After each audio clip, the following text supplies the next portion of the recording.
The only way to do great work is to love what you do. मतलब महान कार्यों को करने का एक ही तरीका है, जो आप करें उसे पहले पसंद करें. सो हेलो लिसनर्स, मैं शिवांगी शुरू करती हूँ ड्रीम बिग विल बिग का ऑडियो शो. जीना इसी का नाम है.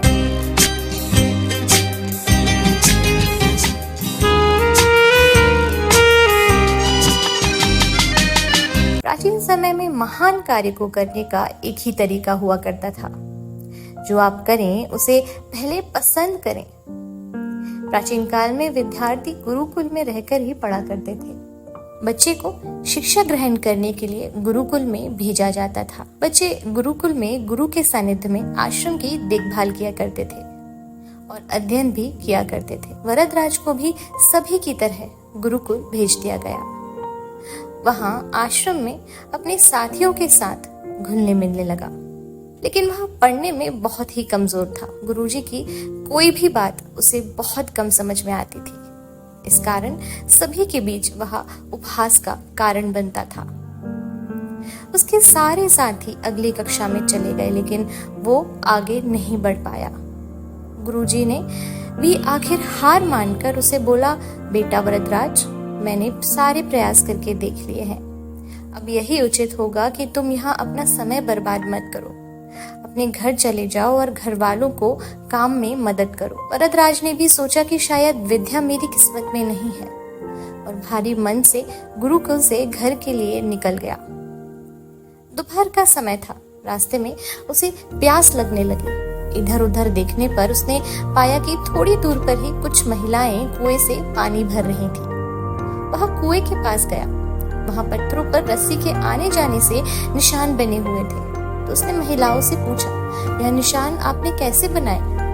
तो एक महिला ने जवाब दिया, बेटे, यह निशान हमने नहीं बनाए. यह तो पानी खींचते समय इस कोमल रस्सी के बार बार आने जाने से ठोस पत्थर पर भी ऐसे निशान बन गए हैं. वरदराज सोच में पड़ गया.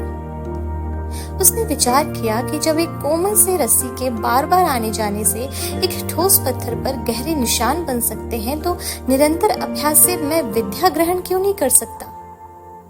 वरदराज ढेर सारे उत्साह के साथ वापस गुरुकुल आया और अथक कड़ी मेहनत की. गुरुजी ने भी खुश होकर भरपूर सहयोग किया. कुछ ही सालों बाद यही मंद बुद्धि बालक वरदराज आगे चलकर संस्कृत व्याकरण का महान विद्वान बना, जिसने लघु सिद्धांत कौमुदी, मध्य सिद्धांत कौमुदी, सार सिद्धांत कौमुदी और गीवार्ण पदमंजरी की रचना की. दोस्तों, अभ्यास की शक्ति का तो कहना ही क्या है. यह आपके हर सपने को पूरा करेगी.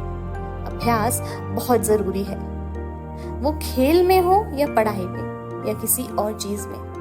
बिना अभ्यास के आप सफल नहीं हो सकते. अगर आप बिना अभ्यास के केवल किस्मत के भरोसे बैठे रहोगे, तो आखिर में आपको पछतावे के सिवा और कुछ हाथ नहीं लगेगा.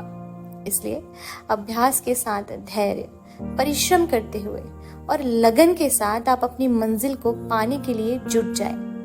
तो पूरी मेहनत के साथ और अपने माँ बाप के आशीर्वाद के साथ अभ्यास करते रहें. जिंदगी में हमेशा आगे बढ़ते रहें, क्योंकि अभ्यास कभी बेकार नहीं होता. जय हिंद, जय भारत.